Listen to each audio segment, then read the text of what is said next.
werden in unserem Zeichen wieder siegen. एक ऐसा सवाल जो किसी को भी अंदर तक हिला दे। आखिर कोई पिता ऐसा खौफनाक कदम उठाने पर क्यों मजबूर हो जाएगा? इस सवाल का जवाब समझने के लिए हमें इतिहास के कुछ बहुत ही अंधेरे पन्नों को पलटना होगा।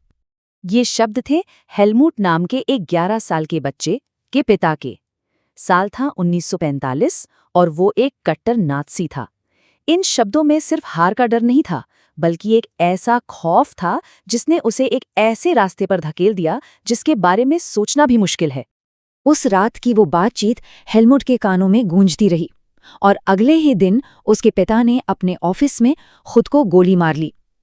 हेलमुट ने घर के अलाव में अपने पिता के खून से सनी वर्दी को जलते हुए देखा।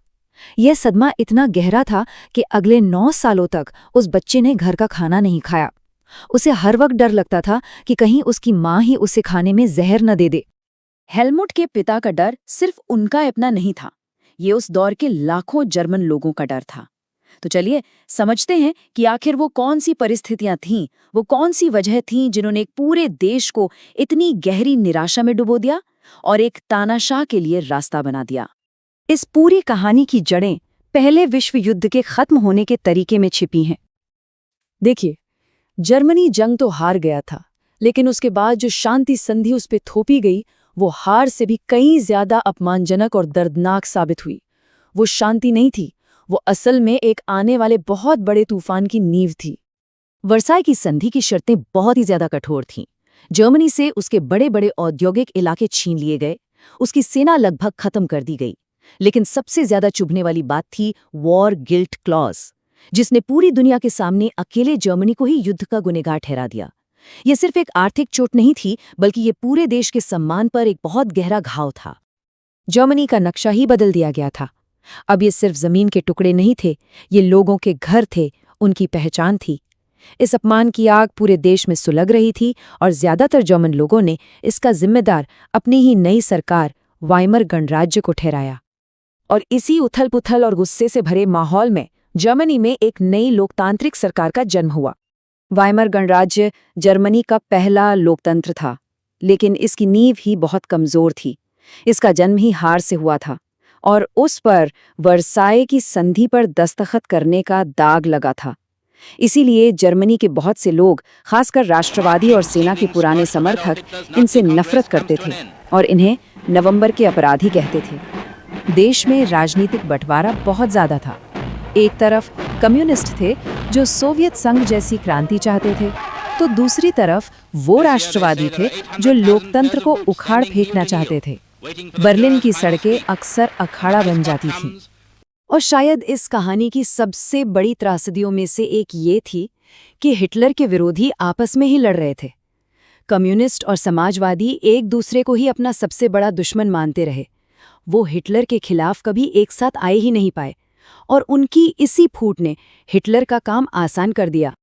राजनीतिक अस्थिरता तो थी ही, पर इसके साथ साथ जर्मनी एक ऐसे आर्थिक संकट में फंस गया जिसकी किसी ने कल्पना भी नहीं की थी। जरा इस तस्वीर को देखें, ये कोई कचरा नहीं है, ये पैसा है। 1923 में सरकार ने युद्ध का हर्जाना चुकाने के लिए इतने नोट छापे कि पैसे की कीमत कागज से भी कम हो गई। हालत ये हो गई थी कि एक ब्रेड खरीदने के लिए लोगों को ठेले में नोट भरकर ले जाना पड़ता था।